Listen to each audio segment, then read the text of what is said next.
Hello, everybody, and welcome back to the Fix My Fees podcast, where merchant services is so boring. I bring on interesting people to come in here and talk about them instead of us. I am your host, Tavius Washington, and today we're going to be diving in a little bit to the science of confidence and belonging from someone that's a true powerhouse in the industry. She's a two-time TEDx speaker, a two-time Stevie Award winner. You've also been in the top 10 MSN speakers for 2026. You're a founder of one company with the ERG Leadership Alliance and a co-founder and CEO of the American Confidence Institute. And most notably, I shouldn't say most notably because all of these are awesome, but you are the author of 8 books. So you use data and science to unlock like how people can truly thrive. And so I want everyone to please welcome the host of her own podcast called Real Confidence Podcast, who I feel is an absolute master at the brain assurance, Alyssa Dver. How are you doing today? I'm good. I feel like I should go. Thank you, Tavius. I appreciate it.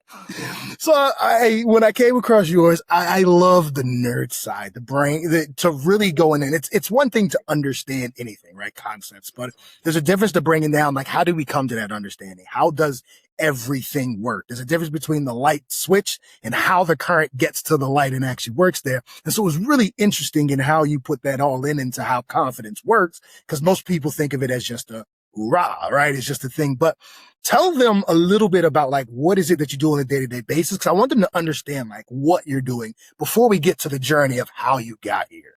Oh, okay. All right, cool. Well, as you said, I'm really running 2 companies right now, which I do not recommend to anyone because it's a lot. But the ERG Leadership Alliance, I probably spend anywhere from 80 to 90% of my available time these days on. So we can talk a little bit about what that is later. But American Confidence Institute, I started in 2015, and it really was a way for me to understand how the brain works relative to this idea of confidence, which a lot of people think is a soft skill.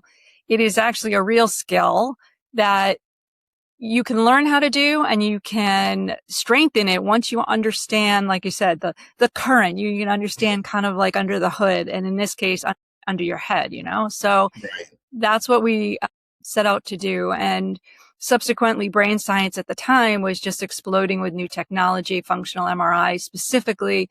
So we had the benefit of really getting some incredible data and proof of different things that were prior to that just hypothetical. A lot of social scientists had kind of guessed at things.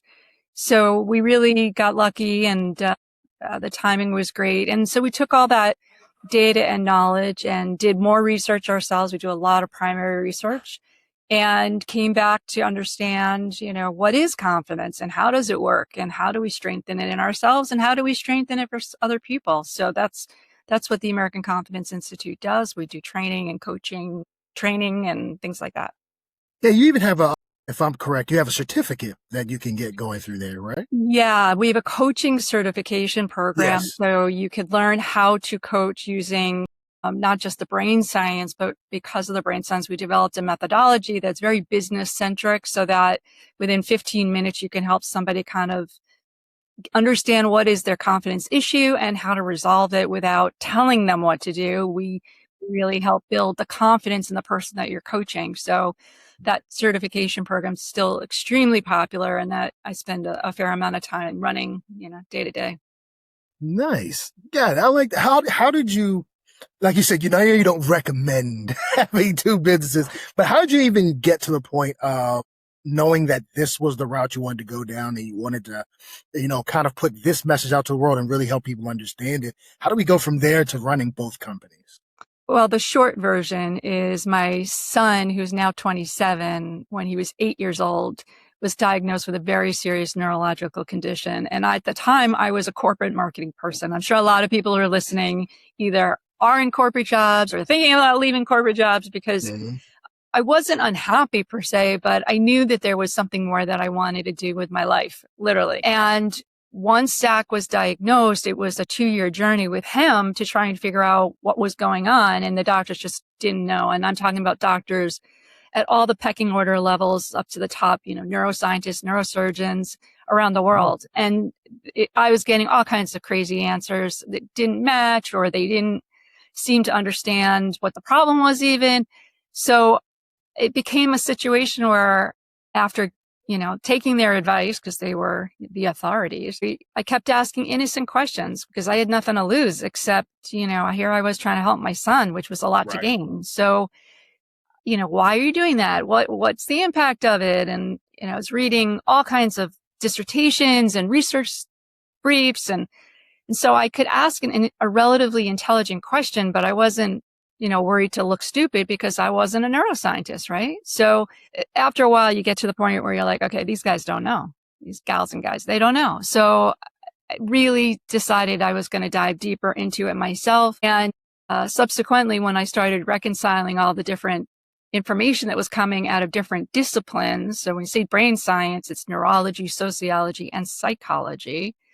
And if you are a doctor in one of those areas, you don't necessarily go into anybody else's lanes. So I was going across all three lanes. And once I started figuring things out and coming back to these people, I'm like, this is what I think, and this is why I think it. And they would be like, oh, you're right. You're right. They started Mm. calling me.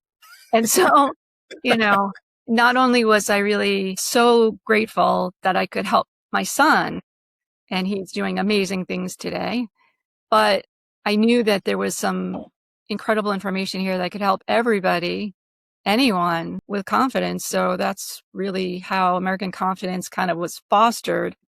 In addition, I had written a couple books before then, and one of them was just almost like a rant. It was I just wanted to write this one fun book, and it wasn't confidence focused, but it landed miraculously. I should say maybe it was divine intervention in an organization called HR.com, which is an enormous association for HR people. And the person who was looking for leadership content called me up and she's like, you got to do something with this. I was like, are you kidding? Really? So she's like, yeah. So she was on me for a long time. And when I said, okay, well, here's the thing. I'll start American Confidence Institute, but I want you to stay on and, really kind of be part of the formulas. And she was for a while. I knew that she wanted to go and be an academic and all that. So she was only really involved in the very initial stages and then went off to she's a professor up in Toronto now, and she's a wonderful human. But it was enough of a push and accountability for me, so to speak, to leave my day job, my corporate job, and start ACI, hoping that the world would agree with me that this information is just too important to not share. So who are the types of people that are coming to you? Is it people? Is it organizations? Like, who are you? I guess who's coming to you, and what's happening when they're first showing up to you to get help?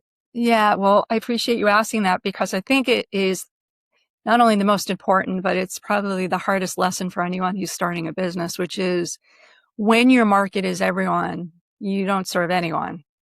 So it's really, I was a marketer and here I was saying, I can give confidence to everyone, which may be true, but it's really hard to do strategic, smart, compelling marketing. It just isn't, it's too fluffy. It's too above board people. It doesn't sing to people because it's not about them. It's about anyone. Right. Yeah. So I did that for a while, trying to figure out who are my best, clients, candidates and whatever. I was getting different speaking opportunities. People were coming through the coaching certification program from all different walks of life, mostly people who were coaches, but also people who wanted to become coaches, but again, all different reasons. And one of the things I noticed, and so 2015, started ACI, started doing these workshops and training, and I kept getting called by employee resource groups, ERGs. And I thought they were really cool because all my brain science knowledge and the whole reason for confidence circles around this idea that you need to have a sense of belonging.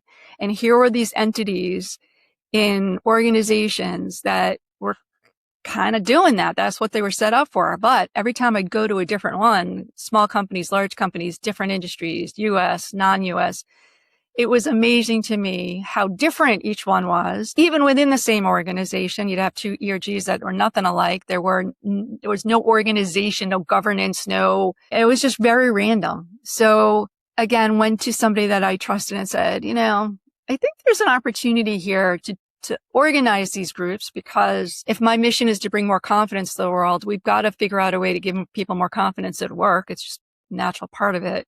And these ERGs, I think, are the key.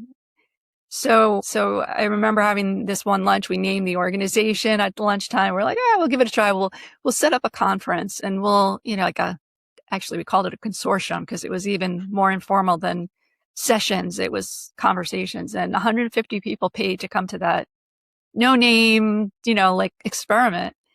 I was like, and it was Harvard and Mass General Hospital at the time, and Princeton and Yale, and International Development Bank. I mean, it was like, okay. So it was one of those moments where you say to yourself, this could be a really good beachhead, if you will, a niche.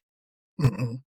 But it's good for me, not only because it takes me in the direction I want to go, professionally and personally, but there's a need and there's nobody else in the space. So I remember coming home to talk to my husband and tell you this. I'm sure this is going to be humorous in hindsight, but I was like, I got to open a second business. And he's like, I knew you were crazy, but now I'm locking you up. Like 2 businesses. I'm like, no, it needs this. It needs this. And I had in my gut that feeling that if I did the ERG work, not only would that be very fulfilling for what it is, but I could bring the confidence work through it. And that's exactly what happened. Got it. So there is a blend between the two together. Right. So when I gave you percentages before, probably not all that accurate, because a lot of the work I do today, even in ERGs, has that confidence brain science underling. But I will say to you, these aren't my first 2 businesses either. So after many, many startups that I've done, sold a few, was very, very fortunate in most of my efforts, but they never, kind of took off like a boomerang. The ERG Leadership Alliance, otherwise known as ELA, started in 2019. And if you're doing your math right, that was right before COVID, right? Right before, And then we get into COVID, the world is, nutty. And then after COVID, George Floyd, Breonna Taylor, Asian hate, all these things started unraveling. And so we actually benefited from it because my whole thing was bringing people together to process all this, particularly in a remote situation. So we grew very, very fast and have continued to grow up until maybe like last December. Just saying, again, do your math. The directives that came down from the U.S. administration really kind of stopped people in their tracks in terms of funding things that were diversity inclusion related. Right. ERGs fit in there. And that was another one of those moments. I was like, But I'm happy to say, I stuck to the ground. I doubled down on my personal investment of money, and things are getting really, really exciting again. I mean, they've always been exciting, but like better financially. Yeah. Yeah. What is, I want to hear like an example that you have of someone who's went through and had that change, whether it was the person themselves, whether it was a family member that saw the change, or felt like, is there something that kind of speaks to you that kind of, lights you up when you think about a specific client testimonial or study or whatever happened with someone that went through with working with you? With confidence specifically? Yeah, with the confidence. Yeah. Well, let me tell you a little bit more, at least with the Zach situation. That's my son, right? Because I think that's the story that I'm most known for, and the one I'm, that not just lights me up, but it makes me cry every time. Because that call I got from his school that day was that Zach was, his arms were shaking uncontrollably. And it was not all the time, but it was when he was doing things like writing or lifting cups and things like that. And nobody could really understand what was going on. And so, again, fast forward, you kind of know at the end of the story, things are okay because here we are talking about it. But it was a really long journey where they were injecting tremendous amounts of medication, drugs to slow his brain down. I mean, he's 10, 11, 12 years old. You can't say that that's a good thing. He also was getting injections regularly of Botox in his arms, which were extremely painful. So there was all this torture, quite honestly, that I was subjecting my son to. And it was that, guilt, shame, whatever you want to call it, that like, there's got to be something better that we can do to help him. So what the brain science really helped me understand is that the brain and the body are completely and utterly dependent on one another. And so it's not to say that his condition, which is called dystonia, a dystonia is any neurological breakdown between the brain and a part of the body. So MS and Parkinson's, these are all dystonia types. Yeah. Zach Okay. had it in his arms.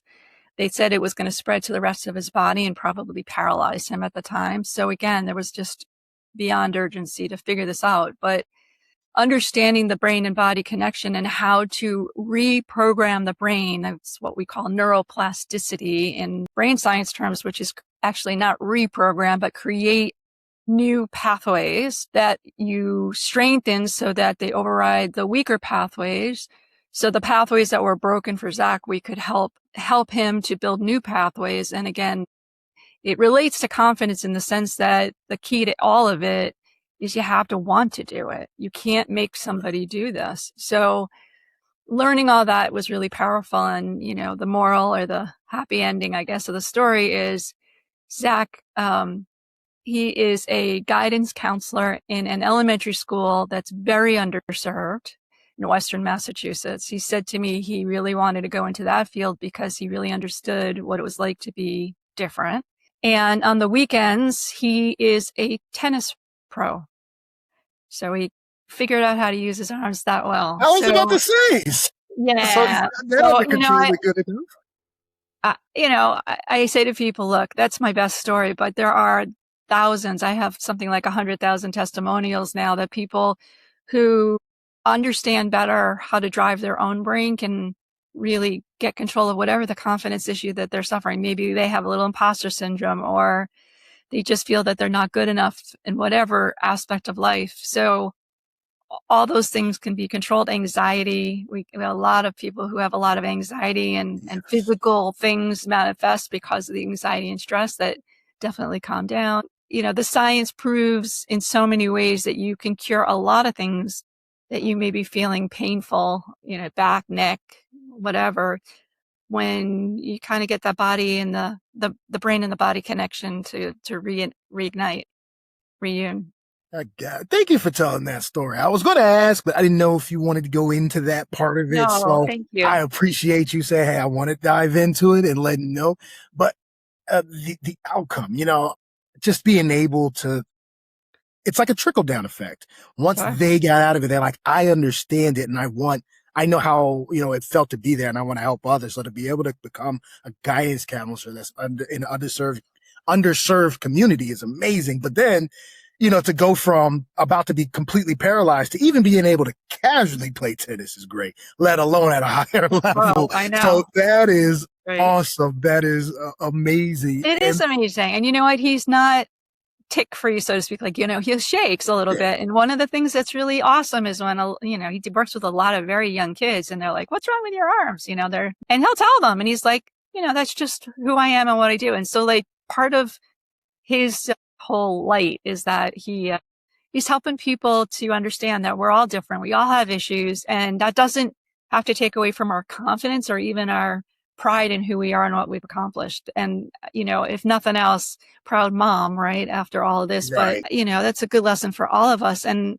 because the ERGs are very much not completely associated with people who have been disadvantaged, who have maybe lower self-esteem or lower opportunities because they haven't been taught to just, you're special and wonderful the way you are. Don't worry about what other people think. It really makes a difference for a lot of people. What is the thing you wish more? It could be people, it could be parents, it could be, family members, spouses. What do you, in the world where people are trying to keep people in the box and just saying you're good, what do you wish they would know about the situation and before coming to you? Or I guess we're trying to figure out, like, what is it out there that's not enough of that you wish they knew more about?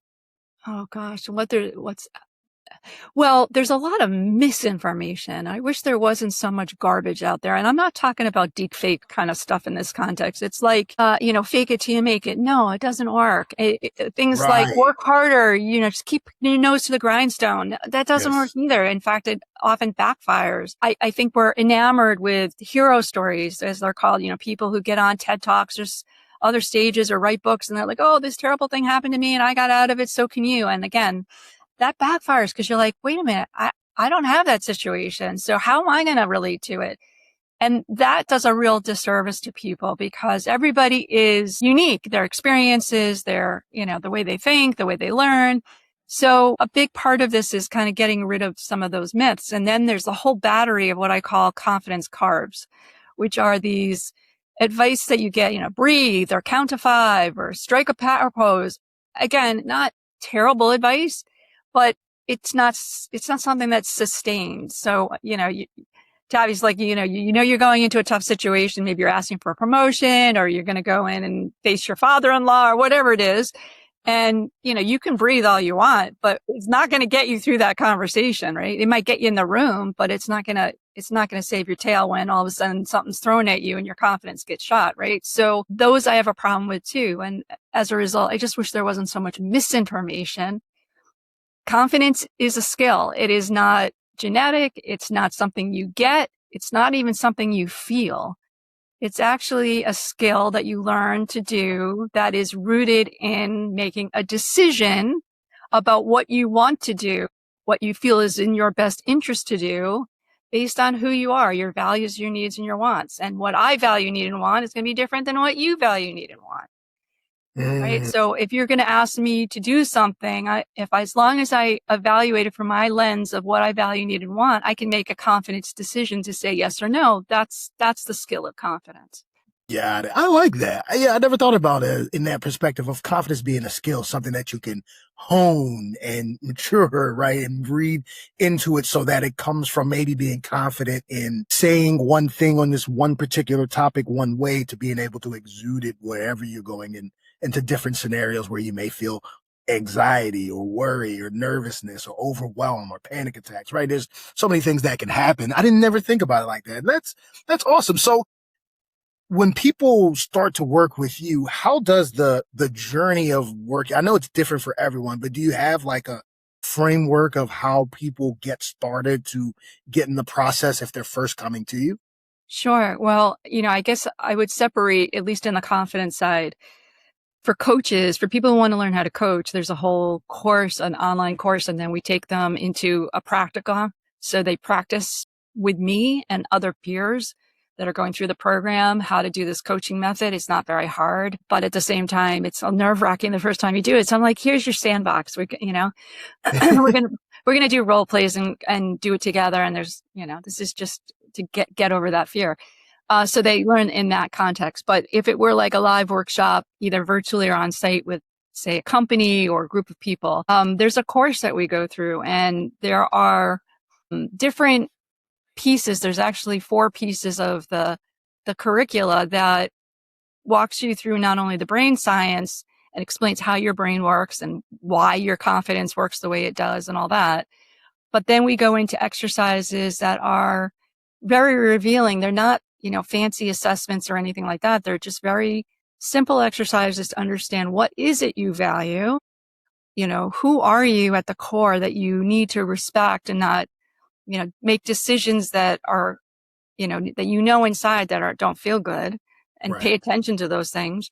We also identify things like people and situations that challenge your confidence so that you can't always avoid them, but you can at least go in better prepared, right? So things like that. Yeah. And then the last piece is really about how do you communicate with confidence, whether you're presenting or you're just in a meeting. Some of the tips that we've learned that convey confidence and also help you stay in a confident place.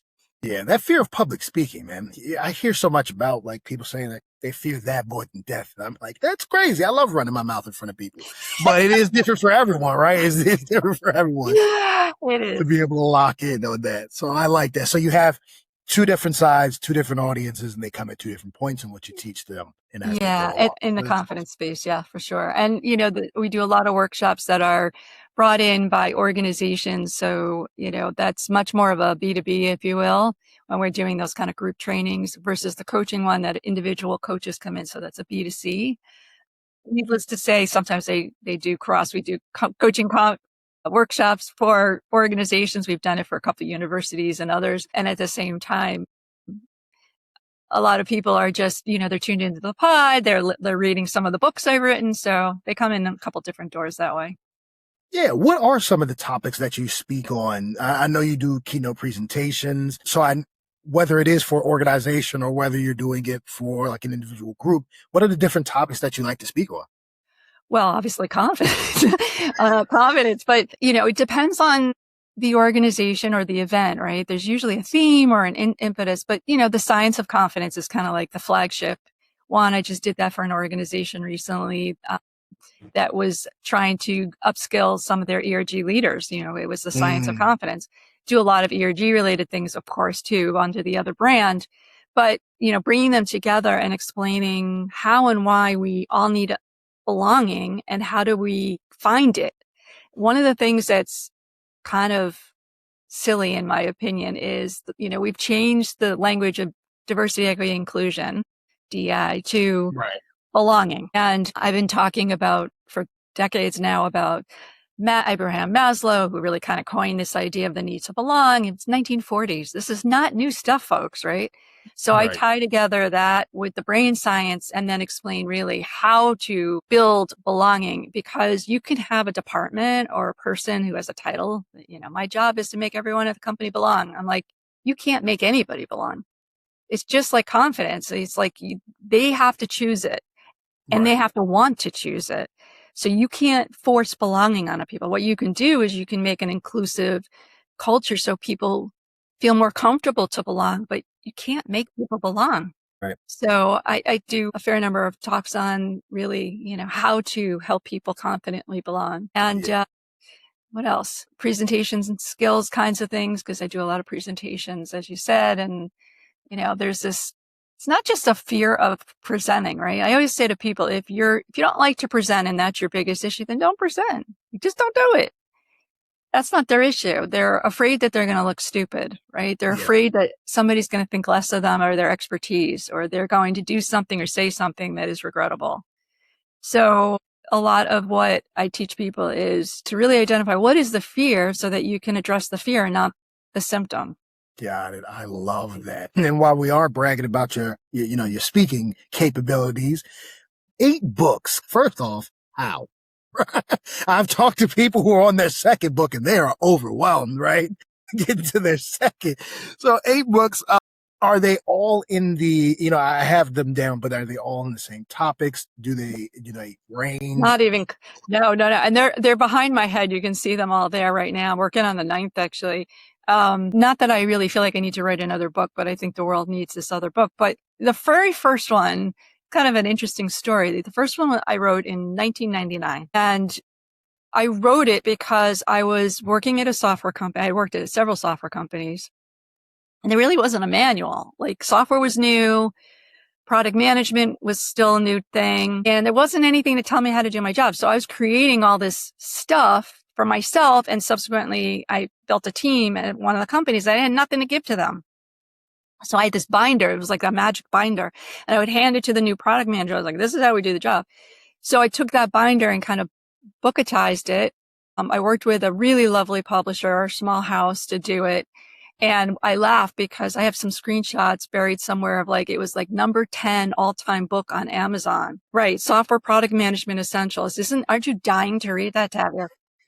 But, I was like number 9 because there was like 10 books on Amazon at the time. It was brand new. So that was my very first book. And it was more because I needed it.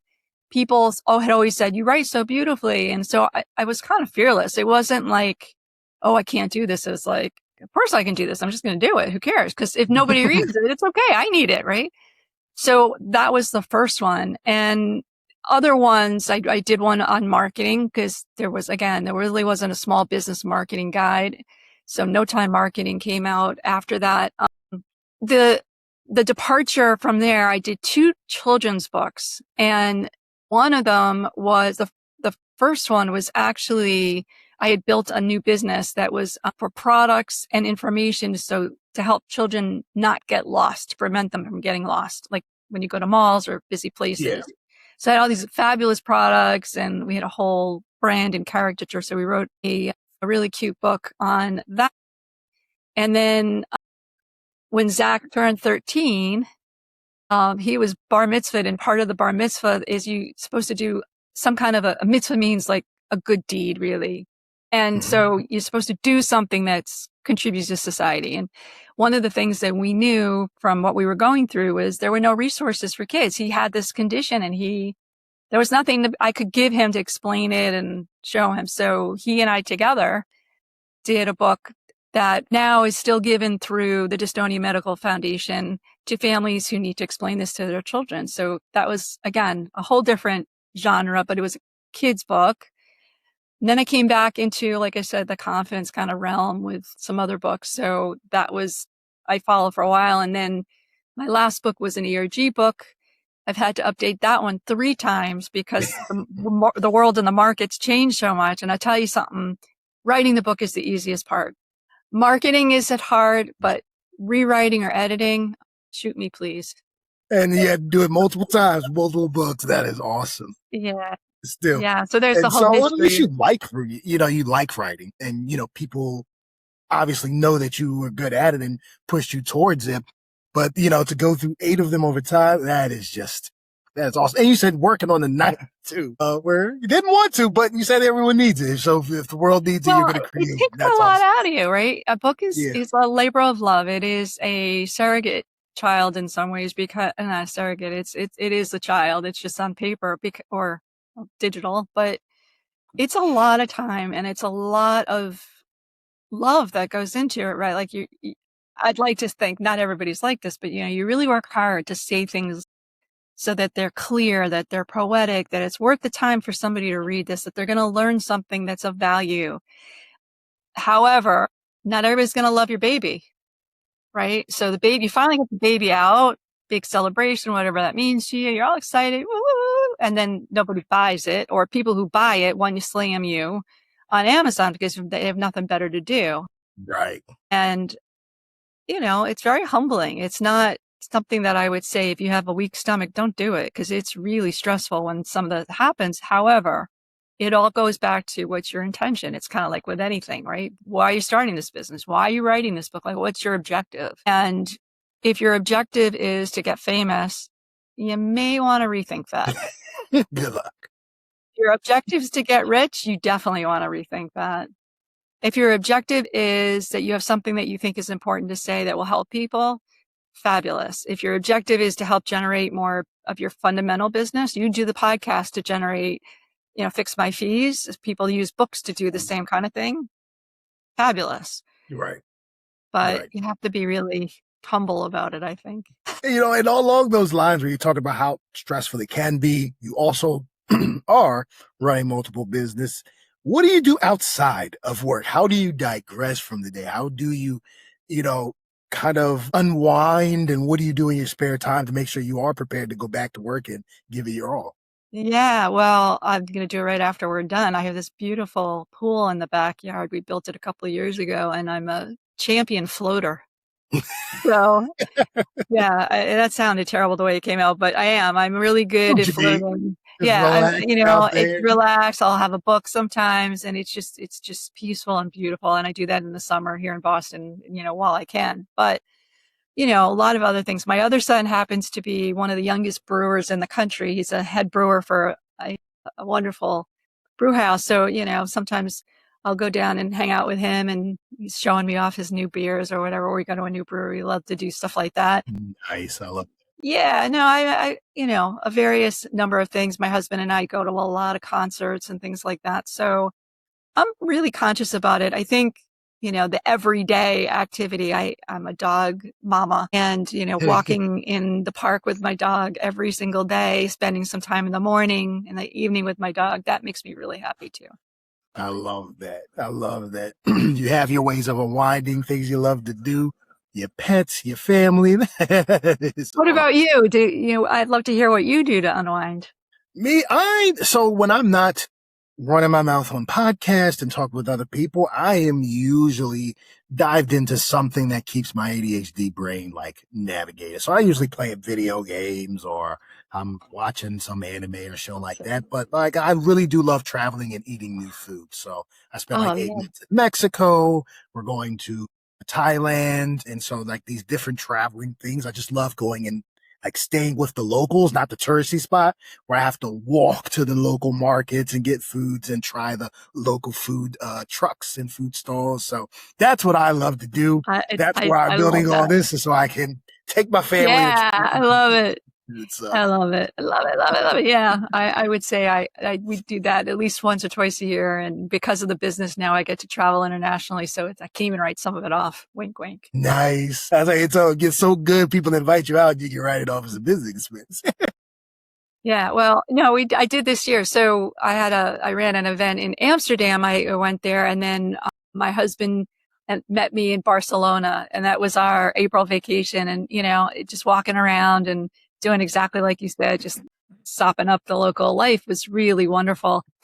But at the same time, I think that it can be stressful as an entrepreneur. You own your own business, right? You have to be able to at least leave the business in competent hands. And it wasn't until I built a team, and particularly at ERG, that I could do that. And that's a big leap of faith in a lot of ways. Puts a lot of pressure on me. I've got to make sure that we have enough revenue coming in to cover all these folks. We have, 15 people now and trainers around the world. And it's a lot of money that goes out the door. So we have to make sure we're bringing at least that amount in to the door. So it's a lot of stress. But when I get to go away, I go away. When I'm floating, I don't worry.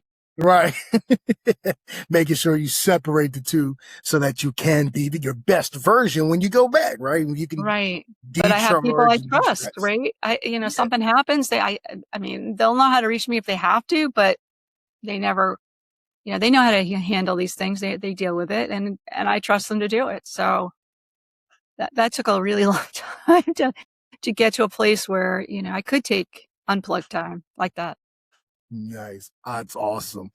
Well, we've been through your journey, and I loved hearing about, what's happened with your son, and then understanding more about the different types of businesses that you have, and even the books that you've written and what's inspired them, from children books to actual insights, from confidence to even manuals back in the day. So that is a large enrichment of experiences, and that's just the workspace. So it's lovely to talk about, your travel and things after that. So I definitely want to thank you for jumping on with me today and having on this podcast. But before we go, I want you to, for both sides, how can people get in touch with you, whether it is an organization or an individual that wants more information, or if they have someone that maybe they don't know if they could benefit from you and want to reach out to you on the behalf of someone else? How can someone get in touch with you or fill out an app or anything like that? Oh, that's great. Thank you for asking that. AmericanConfidenceinstitute.com. It's all spelled out. I know it's long and I apologize, but if you do that, it will get to me. There's a contact us form on there. If anyone is interested in employee resource groups, the ERG Leadership Alliance.com is a good place to check out. A lot of free stuff there. Also, if you want to reach me, contact us. We'll get to me as well. I am on LinkedIn, but my name is a little tricky to spell. So, Tavius, if you wouldn't mind, I'll just spell it here. It's Alyssa, Alyssa. D like David, V like Victor, E like Edward, R like Robert, 4 letters, Dver. That's my last name, Dver. So if you want to connect, I love to do that in LinkedIn with anyone who's interested. Awesome. And I'll make sure I take your LinkedIn profile and the websites and put them in the bio. We'll put a little bit together so that people know what each one goes to and what they do. And I really feel like, even if you don't know, because this is a realm of not only yourself, it could be someone that's attached to you as a family, whether it's a brother, sister, husband, wife, or even a child may have some type of need to benefit from. So even if you don't know, I don't think it's a problem. Just ask, just talk, have the conversation. Because one thing Alyssa won't do is bring you in if you don't need it. Right. So, even doing that little bit of outreach just to have the conversation, I think would be amazing. So thank you so much for hopping on my Fix My Fees podcast and making it interesting for the day. And I really appreciate having you on with me. Thank you so much. I appreciate you too. And thank you all for listening. Like I said, I tried my best to, have fun with these. This was another amazing call. So if you got this and you like this, go ahead and and reach out to Alyssa if you have any inkling of if you really need to or not. But also, if you have an interesting business like she does and you want to be on my podcast, you can always reach out to me at Tavius at fixmyfeesteam.com. Thank you all for listening to another episode, and good night.